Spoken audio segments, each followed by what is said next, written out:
Assalamualaikum warahmatullahi wabarakatuh. Perkenalkan, saya Amelia Caturni Martiana, mahasiswa Psikologi Islam semester 6.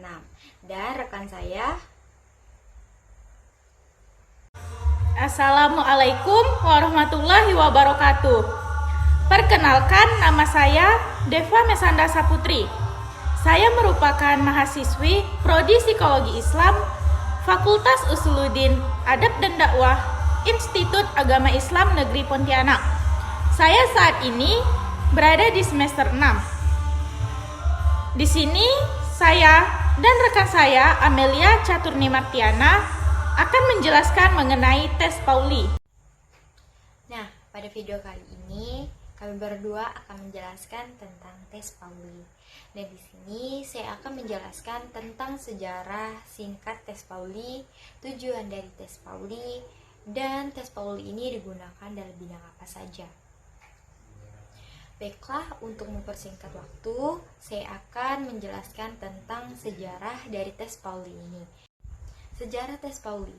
Tes Pauli ini diciptakan oleh Richard Pauli. Tes Pauli merupakan pensempurnaan dari tes Kaplan. Prinsip utama dari tes Pauli adalah setiap manusia itu mampu belajar dan berlatih. Sehingga dalam tes Pauli yang dilihat adalah hasil karyanya, yaitu performance ability x motivation. Nah, tes Pauli ini diciptakan mengacu kepada teori konvergensi dari William Strayed, bahwa kepribadian sesungguhnya terbentuk dari bakat serta lingkungan. Meskipun tes Pauli ini banyak mengukur sikap kerja, tetapi tes Pauli tetap digolongkan ke dalam tes kepribadian. Karena terdapat unsur yang paling kuat di dalam tes Pauli ini, yaitu adalah kemauan. Nah, selanjutnya yaitu adalah tujuan.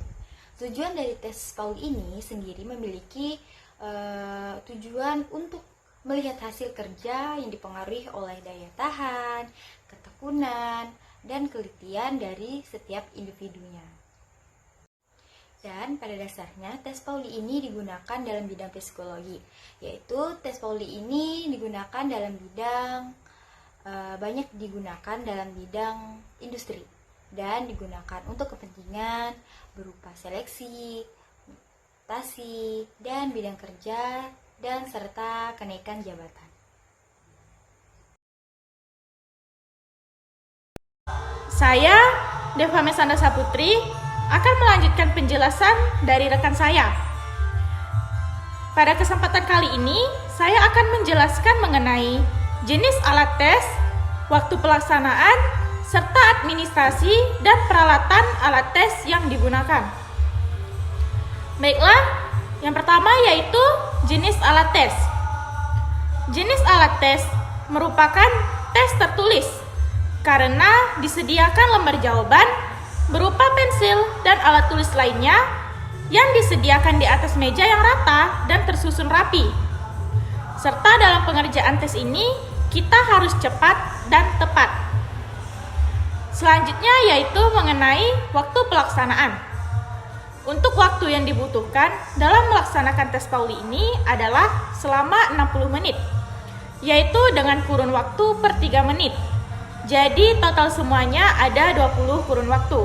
Selanjutnya yaitu administrasi dan peralatan alat tes. Yang pertama yaitu meja yang rata untuk memudahkan dalam menulis dan mengerjakan tes. Yang kedua yaitu pensil HB yang bersegi 6 dan berjumlah 2 pensil. Kemudian yang ketiga yaitu pencahayaan, ventilasi, serta keadaan yang tenang. Yang keempat yaitu stopwatch untuk menghitung waktu. Yang kelima yaitu menulis contoh Pauli di papan tulis. Dan yang terakhir yaitu membagikan lembar tes dengan isian identitas di sebelah atas. Baiklah, sekian penjelasan mengenai tes Pauli yang dapat saya dan rekan saya sampaikan. Kurang lebihnya kami mohon maaf.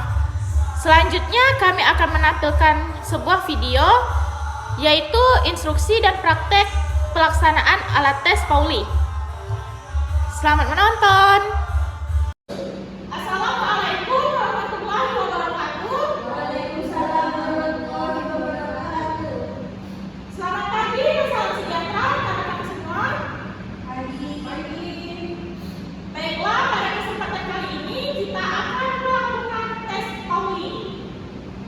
Terlebih dahulu perkenalkan, nama saya Eva Sandra Putri. Di sini saya akan memberikan instruksi untuk melaksanakan tes Pauli. Baiklah, yang pertama-tama gambar tes Pauli sudah ada di atas meja rekan-rekan semua.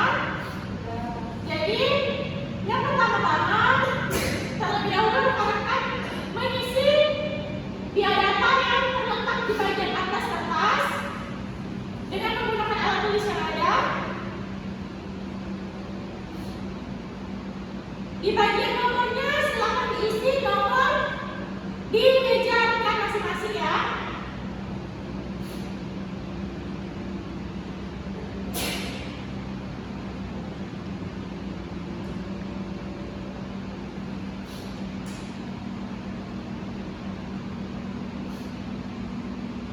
Oke, apabila sudah selesai silakan letakkan kembali alat tulis rekan-rekan semua di atas meja dan silakan perhatikan saya memberikan contoh di depan ya.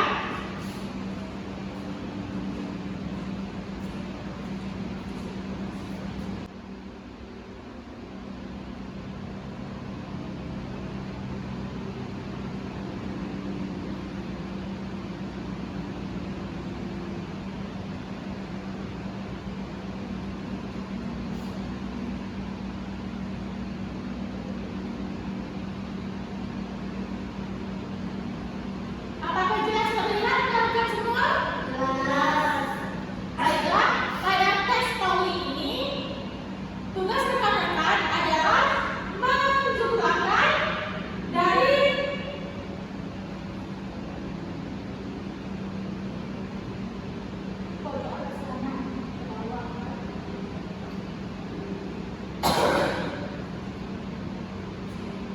jadi tes kali ini sangat istimewa dan tugas rekan-rekan semua adalah menjumlahkan angka yang dimulai dari pojok paling atas kanan ke bawah dan seterusnya.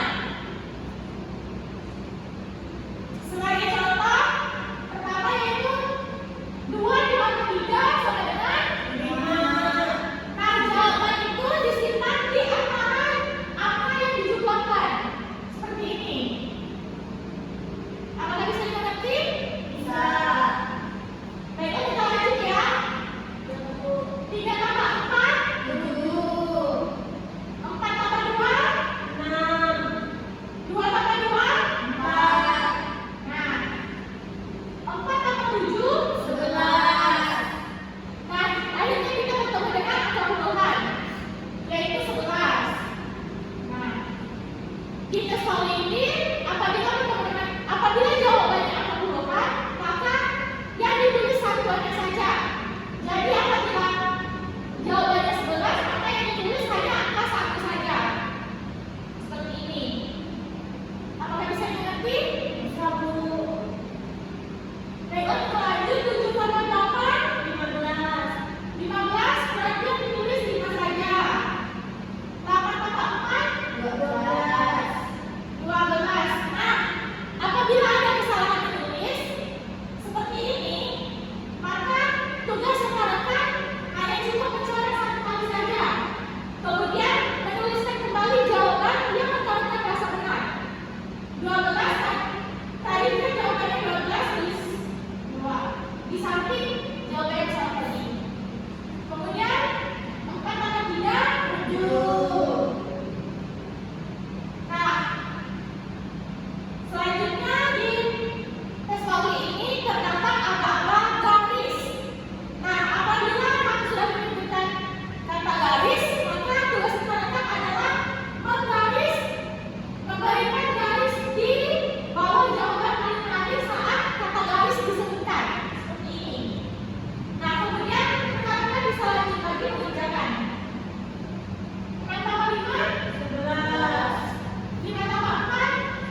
penutup lah. Mengerjakan. Iya, tapi